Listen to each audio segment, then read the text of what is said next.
안녕하세요.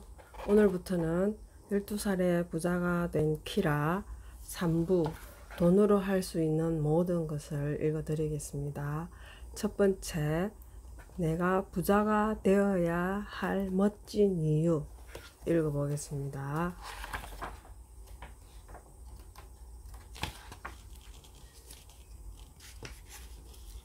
집으로 돌아오니 분위기가 이상했다. 아빠는 화를 내며 이리저리 왔다 갔다 하셨고 엄마는 식탁에 머리를 숙인 채 울고 계셨다. 머니는 정원의 나무 사이에 몸을 숨기고 있다가 나를 보자마자 달려와서는 내 뒤를 따라 집 안으로 들어왔다. 조심스럽게 이 소동의 이유가 뭔지 여쭤보았다. 엄마는 대답 대신 더 크게 울기 시작했고 아빠가 난감한 표정으로 말씀하셨다. 집을 살 때 빌린 돈의 할부금 때문에 힘들었던 건 키라 너도 알지? 오늘 은행에서 정해진 기간 안에 돈을 갚으라는 편지가 왔어. 그렇지 않으면 우리 신용에 문제가 있을 수 있다는 경고지. 네? 그랬어요? 그럼 어떻게 되는 건데요? 갚지 못하면 우리를 집에서 쫓아내겠지. 아빠도 금방 울음을 터뜨릴 것만 같았다. 그러면 우린 다시 작은 집에서 살아야 할 거야. 정말 너무 부끄러워. 엄마는 힘없이 흐느꼈다.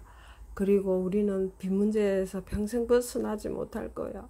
아빠의 얼굴에는 희망이 없어 보였다. 우린 더 이상 아무것도 할 수 없을 거야. 엄마가 이렇게 덧붙였다. 그런 일은 일어나지 않아요. 나는 침착하려고 애썼다.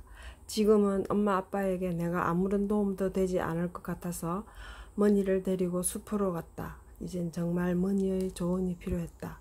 머니가 돈에 대해 처음으로 얘기를 해주던 일이 자꾸 오래전처럼 느껴졌다. 그만큼 모든 것이 변해 있었다.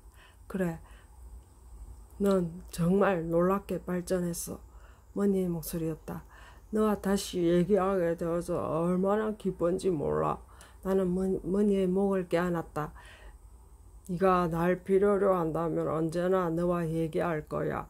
머니가 내 불안한 마음을 안정시켜 주었다. 그래, 지금 난 네가 무척 필요해. 이제 너에게 내가 필요 없어.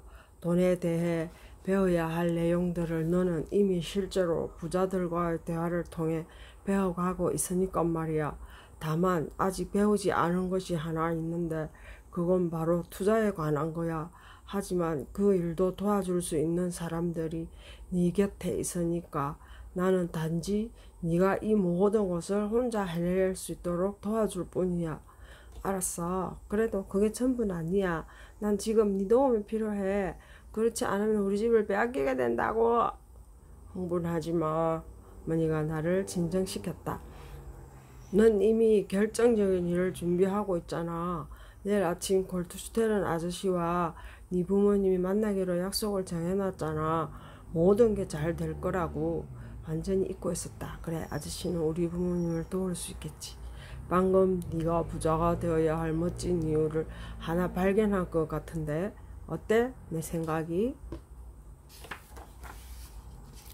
머니의 말에 난 넋을 잃고 머니를 바라보았다. 네가 부자가 되면 많은 사람에게 도움을 줄 수 있을 거야. 사람들이 널 믿을 테니까. 머니가 자신의 생각을 설명했다. 네 말은 나도 골드슈테른 아저씨 같은 사람이 될 수 있다는 거야? 그렇기도 하고 아니기도 해. 머니가 대답했다. 부자가 되어 사람들을 돕는다는 점에서는 그렇지. 하지만 너는 또 다른 골드슈테른 아저씨가 되는 것이 아니라 너만의 특성들을 만들어가는 거란다. 그래도 네가 앞으로 지금까지 한 것만큼만 한다면 분명히 너도 아저씨처럼 성공할 거야. 이번엔 정말 기가 막혔다. 그런 일은 한 번도 생각해 본 적이 없었다. 난 이 칭찬을 성공일기에 꼭 쓰기로 결심했다. 그것은 내 생애에서 받을 수 있는 최고의 칭찬이었다. 내가 골드슈테른 아저씨처럼 성공한 사람이 된다는 것 얼마나 멋진 일인가. 성공은 네가 뭘 할지 결정하는 것에 달려있어. 결정하는 것은 어렵지 않아. 난 자신있게 대답했다. 물론 많은 사람들이 그렇게 얘기하겠지. 그렇지만 그것을 위해 필요한 일들을 하는 사람들은 많지 않아. 대가를 지불하지 않으려 하지. 뭘 해야 되는데? 네가 지금까지 계속 하고 있는 바로 그거. 중요한 것은 네가 성공을 거둔 뒤에도 성공 일기를 계속 써야 한다는 거야. 그 이유를 설명해 볼까? 그것은 네가 지금 생각하는 것만큼 간단한 문제가 아니야. 어머니의 다음 말이 아주 인상적이었다. 성공은 사람을 오만하게 만들거든. 오만하고 판단력이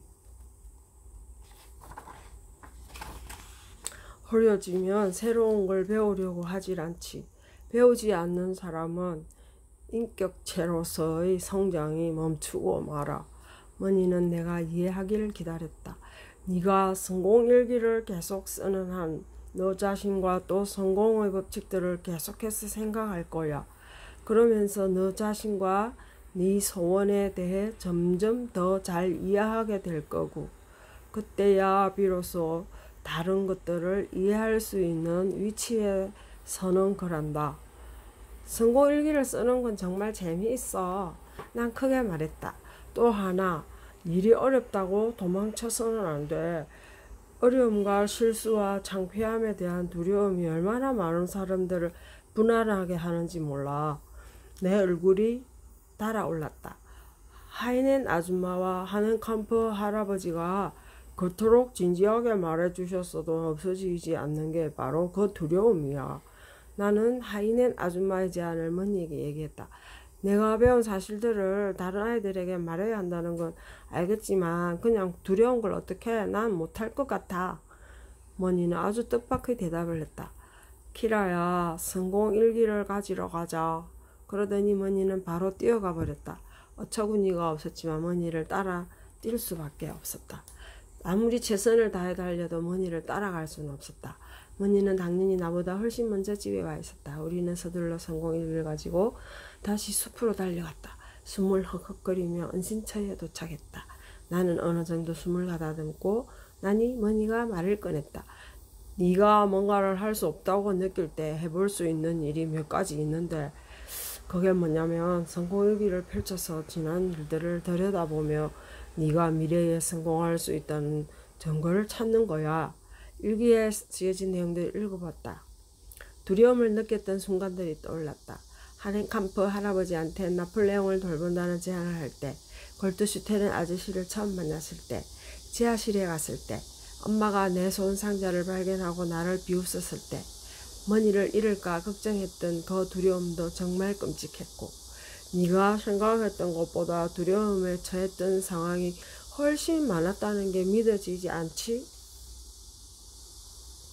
머니가 다그치듯 물었다. 정말 이상했다. 그 순간 사람들 앞에서 말하는 것에 대한 두려움이 조금 줄어드는 것 같았다. 내가 이미 해낸 일들을 생각하니까 점점 더 나 자신이 믿음직스러워졌다. 발표할 것을 생각할 때마다 온몸이 굳어지곤 했는데 이제 그런 두려움은 없어지고 약간은 긴장되고 흥분되게 됐다. 곧 할 수 있겠다는 생각이 들었다. 머니는 세심하게 나를 관찰했다. 마술에 걸리는 것 같아. 조금 전까지만 해도 할 수 없을 걸 거라는 생각뿐이었는데 긴장이 되긴 하지만 왠지 할 수 있을 것 같아.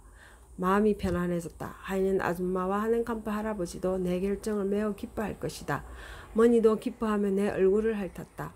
나는 아직도 머니의 이 습관을 고치지 못했다. 앞으로도 고칠 수 있을 것 같지는 않았다. 아직도 이해할 수 없었다.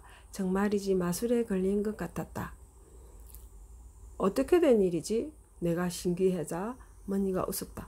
두려움이란 뭔가 이루어지지 않을 것이라고 상상하는 데서 생겨나는 것이거든. 모든 게 제대로 되지 않을 것이라는 생각을 거듭할수록 더 많은 두려움이 생겨나. 하지만 성공일기를 볼 때는 네가 성공한 일에만 집중하니까 자동적으로 그것이 이루어질 거라고 상상하게 되는 거야. 내가 제대로 이해했는지 확신이 안 갔다. 머니가 설명한 것을 한 번 더 요약해 주었다. 긍정적인 목표를 생각하는 동안에는 어떤 두려움도 생기지 않는 법이지. 난 아직 이해가 안 돼. 하지만 전기의 원리와 비슷한 것만은 분명해. 제대로 작동된다는 것만 알아도 충분해. 내가 어깨를 들썩이며 이렇게 말하자 머니는 맞는 말이라는 듯 두 눈을 꿈뻑거렸다. 우리는 다시 은신처를 떠났다. 이번에는 천천히 걸어갔다. 잠자리에 들기 전에 할 일이 많았다. 우선 엄마 아빠를 진정시켜야 했다. 골드슈테른 아저씨에 대해 얘기했더니 엄마도 더 이상 오시지는 않았다. 그런 뒤 마르셀과 모니카에게 전화를 걸어 트럼프 할머니가 제안한 투자 클럽을 만드는 것에 대해 설명해 주었다. 다음날 아침 기사 아줌마가 우리 가족을 데리러 왔다. 우리가 집에 도착하자 아저씨가 부모님하고만 얘기하는 것이 더 좋을 것 같다고 말씀하셨다. 나는 아저씨가 엄마 아빠와 어떤 이야기를 나누고 조언을 해주셨는지 알 수 없었다. 세 분은 아주 오랫동안 말씀하셨다. 그러나 집으로 돌아온 엄마 아빠는 너무너무 행복해 보였다. 감사합니다.